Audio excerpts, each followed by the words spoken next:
Hey guys, this is Priya here and welcome back to the Priya's Teaching Dream. Today we will cover the second topic related to the CDP pedagogy, that is the principles of development. Okay, our topic is Vikas ke Siddhant. So without wasting any time, let's start the video. The process of development is very wide, complex and continuous. Thus some principles need to be follow to understand it. जो development की जो process होती है वो बहुत ही wide होती है, complex होती है और ये कंटिन्यूस चलती है, यानी कि ये लाइफ टाइम चलती है। Thus some principles need to be follow to understand it. तो हमें कुछ प्रिंसिपल्स क्या करने चाहिए, फॉलो करने चाहिए इसको समझने के लिए।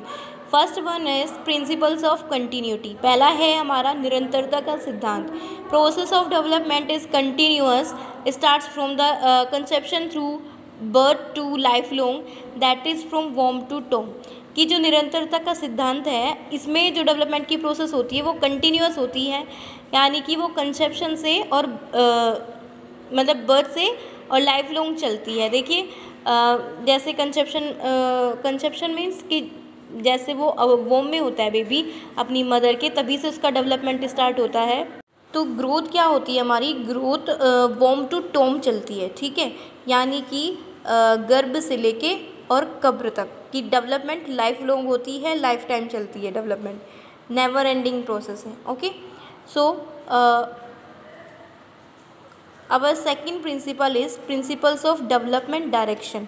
कि जो डेवलपमेंट होती है वो कौन सी डायरेक्शन में होती है। सबसे फर्स्ट होता है हमारा सिफेलोकोडल सीक्वेंस, सिरोधपदोन्मुखी। नंबर 2 होता है प्रोक्सिमो डिस्टल सीक्वेंस, समीपस्थ दूरस्थ विकास। जो सिफेलोकोडल होता है, सिफेलोकोडल में हेड टू टो, सिफेलोकोडल में जो डेवलपमेंट होती है वो हेड से लेकर टो तक होती है, यानी कि सबसे पहले हेड की डेवलपमेंट होती है। जब जो छोटा बच्चा होता है ना, छोटा बच्चा सबसे पहले अपनी जो हेड को ही वो संभालना सीखता है, ठीक है, उसी को स्टेबल करना सीखता है। उसके बाद फिर वो क्या करता है, उसके बाद फिर वो बैठना सीखता है, बैठने के बाद वो चलना स्टार्ट करता है। ऐसे तो नहीं होता कि बच्चा मतलब 1-2 महीने का होते ही वो क्या करने लगता है, वो भागने लगता है, दौड़ने लगता है, ऐसा नहीं होता ना। तो डेवलपमेंट क्या होती है, वो जो सिफेलोकोडल डेवलपमेंट होती है वो हेड से टो जाती है। ओके, और जो प्रोक्सिमोडिस्टल सीक्वेंस होता है या प्रोक्सिमोडिस्टल हमारा डेवलपमेंट होता है वो क्या होता है, वो सेंटर से क्या जाता है, बॉडी की तरफ आता है, ठीक है। तो जैसे क्या होगा कि सबसे पहले वो सेंट्रल जो पार्ट होगा उसको कंट्रोल करेगा, फिर धीरे धीरे आर्म्स को कंट्रोल करेगा, फिर वो अपनी फिंगर्स को कंट्रोल करना सीखेगा, ठीक है। तो प्रोक्सिमोडिस्टल में क्या होता है, सेंट्रल से आउटर पार्ट्स की तरफ वो क्या करता है, डेवलपमेंट करता है। ओके, अब हमारा आता है third principle, that is development follows to fixed pattern. Prenatal before birth and post natal after birth development of human beings bring follow a pattern और अ जनरल सीक्वेंस। कि देखिए ऐसा होता है कि जो बच्चा है वो किसी भी कंट्री का हो, वो इंडिया का हो या वो अनदर किसी कंट्री का हो, बट क्या होता है वो एक फिक्स पैटर्न में ही हमेशा डेवलपमेंट करता है। अब जैसे बिफोर बर्थ होता है और आफ्टर बर्थ होता है, तो ह्यूमन बींग्स क्या करते हैं, एक फिक्स पैटर्न में ही वो डेवलपमेंट करते हैं। अब ऐसा तो नहीं होगा कि यहाँ जो इंडिया में है वो बच्चा क्या करेगा, वो पहले भागना सीख जाएगा, दौड़ना सीख जाएगा, ठीक है, और उसके बाद वो अपने हेड को क्या करेगा, कंट्रोल करेगा, ऐसा तो नहीं है ना। अब सारी कंट्रीज़ में जो भी बच्चे हैं वो एक ही पैटर्न में क्या करते हैं, डेवलपमेंट एक ही पैटर्न में होती है उनकी। फिजिकल डेवलपमेंट, मोटर और language development and intellectual development taken place in definite sequences. और जो फिजिकल डेवलपमेंट है या मोटर डेवलपमेंट है या लैंग्वेज डेवलपमेंट है वो सारी क्या होती है, एक डेफिनेट सीक्वेंस में होती है, ठीक है। कि पहले बच्चे का फिजिकल डेवलपमेंट होता है, उसके बाद धीरे धीरे उनका मोटर डेवलपमेंट होता है, फिर बच्चे थोड़े बड़े हो जाते हैं तो उनका लैंग्वेज डेवलपमेंट होता है, वो लैंग्वेज सीखते हैं, भाषा सीखते हैं, उसके बाद उनका इंटेलेक्चुअल बौद्धिक विकास उनका होना स्टार्ट होता है, ठीक है। तो हम इसे जो हमारा development follows to a fix pattern है, इसे हम यूनिफॉर्म पैटर्न भी कह सकते हैं। ओके, इसका दूसरा नाम क्या होगा, यूनिफॉर्म पैटर्न भी होगा। अब है हमारा fourth principle, that is principles of individual differences. तो इंडिविजुअल डिफरेंसेस क्या होते हैं, व्यक्तिगत विभिन्नता।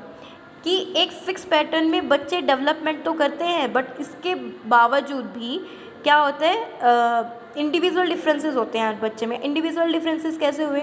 अब heredity and environment are the reason of individual difference, कि जो हमारी हेरिडिटी होती है, आनुवांशिकता होती है, और जो पर्यावरण होता है वो बच्चों का क्या होता है, सबका अलग अलग होता है, सबका सेम नहीं होता ना।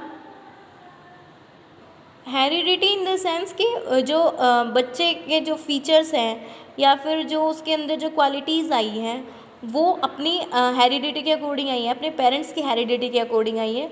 और एनवायरनमेंट, हर बच्चे का अलग अलग एनवायरनमेंट होता है, सब बच्चों का सेम एनवायरनमेंट नहीं होता, सेम एनवायरनमेंट में उनको नहीं सिखाया जाता, किसी के घर का एनवायरनमेंट कैसा होता है, किसी के घर का कैसा होता है। सो ये क्या हुआ, इंडिविजुअल डिफरेंसेस हुए कि according to heredity and environment जो बच्चे होते हैं उनमें इंडिविजुअल डिफरेंसेस होते हैं। अब हमारा आया लास्ट पॉइंट, मतलब last but not the least, कि ये है कि अभी कंप्लीट नहीं हुआ है, नेक्स्ट वीडियो फिर हमारी प्रिंसिपल्स ऑफ डेवलपमेंट की आएगी, ठीक है। तो इसलिए इस वीडियो का ये लास्ट प्रिंसिपल है, development proceeds from general to specific. In case of a language development, the child before saying different words, letters, babble different sounds. Similarly, it sees a large object. Number 5 है हमारा development proceeds from general to specific, कि जो development होती है वो हमारे सामान्य से विशिष्ट की तरफ होती है। अब कैसे? In case of language development, जब बच्चों का भाषाई विकास होता है तो the child before saying different words, letters, babbles different sound, similarly it sees large object before seeing small object, कि बच्चे जो हैं वो क्या करते हैं, पहले वो लार्ज ऑब्जेक्ट को देखते हैं, उसके बाद वो स्मॉल ऑब्जेक्ट्स को देखते हैं। अब एकदम से छोटा बच्चा है वो पूरी डीप स्टडी तो कर नहीं लेगा किसी भी चीज़ की, उसके सामने तो वो क्या करता है, वो ना मतलब बड़ी चीज़ों को देखता है, ठीक है। पहले उसको सामने जो बड़े ऑब्जेक्ट्स दिखाई देते हैं वो देखता है किसी छोटे ऑब्जेक्ट को देखने के बजाय, क्योंकि छोटे बच्चे क्या होते हैं वो डीप स्टडी नहीं कर सकते हैं किसी चीज़ की, वो बस जो सामने जो कॉन्क्रीट चीज़ें हैं और जो लार्ज ऑब्जेक्ट्स हैं वो उन पे उसकी अटेंशन ज़्यादा होती है। Okay, so that is all about the principles of development. Okay, and if you like this session, please like, share and subscribe my channel. Okay, thank you so much guys.